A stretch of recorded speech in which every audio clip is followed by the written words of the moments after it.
Hudzaifah bin Al-Yaman, pemegang rahasia Rasulullah. Hudzaifah bin Al-Yaman adalah salah satu sahabat Nabi Muhammad yang terkenal dengan julukan pemegang rahasia Rasulullah. Beliau memiliki keistimewaan dan kecerdasan yang membuatnya dipercaya oleh Nabi untuk mengetahui hal-hal yang bersifat rahasia dan penting, seperti nama-nama orang-orang munafik, peristiwa-peristiwa yang akan terjadi di akhir zaman, dan strategi-strategi dalam peperangan. Hudzaifah lahir di Madinah dari ayah yang bernama Husail bin Jabir al-Absi al-Yamani yang berasal dari Makkah dan ibu yang dibesarkan di Madinah, dari Bani Abd Asyal, sehingga ia dapat dianggap sebagai kaum muhajirin maupun kaum ansar. Ia mengikuti Baiat Aqobah untuk menyatakan keislamannya. Hudzaifah tidak ikut dalam pertempuran Badar, karena ia bersama ayahnya ditangkap oleh suku Quraisy. Namun, ia berhasil lolos dan bergabung dengan kaum muslimin di Madinah. Ia kemudian ikut dalam semua pertempuran bersama Nabi, kecuali pertempuran Tabuk, karena ia ditugaskan untuk mengawasi orang-orang munafik yang tidak mau berangkat berperang. Dalam pertempuran Handak, Hudzaifah diperintahkan oleh Nabi untuk memeriksa keadaan penyerang kota Madinah.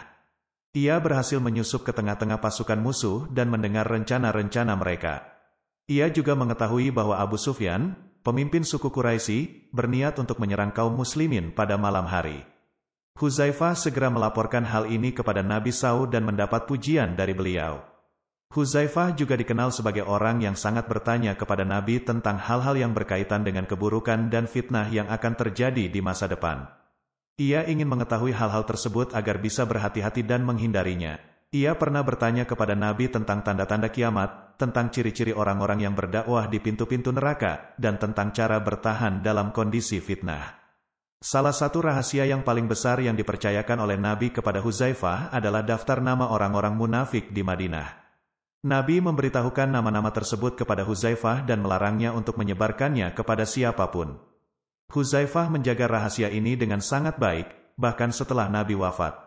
Ia hanya memberikan isyarat-isyarat kepada orang-orang yang bertanya kepadanya, tanpa menyebutkan nama-nama secara langsung. Karena pengetahuan Hudzaifah tentang orang-orang munafik, Umar bin Khattab, Khalifah kedua, selalu memeriksa apakah Hudzaifah ikut dalam salat jenazah atau tidak. Jika Hudzaifah ikut, maka Umar pun ikut. Jika Hudzaifah tidak ikut, maka Umar pun tidak ikut, karena berarti jenazah tersebut adalah orang munafik. Hudzaifah juga diberi kepercayaan oleh Umar bin Khattab untuk menjadi gubernur Madain, sebuah kota di Persia yang ditaklukkan oleh kaum muslimin. Ketika hari pertama bertugas, Hudzaifah berpesan kepada masyarakat, jauhilah oleh kalian tempat-tempat fitnah. Mereka bertanya, di manakah tempat-tempat fitnah itu?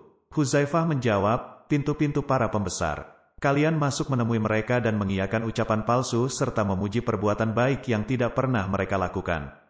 Hudzaifah wafat di Madain, Persia pada tahun 36 Hijriah. Ia meninggalkan warisan berupa ilmu dan kejujuran yang sangat berharga bagi umat Islam. Ia adalah contoh seorang sahabat yang setia, cerdas, dan bertakwa. Semoga Allah meridai dan mengampuni beliau. Amin.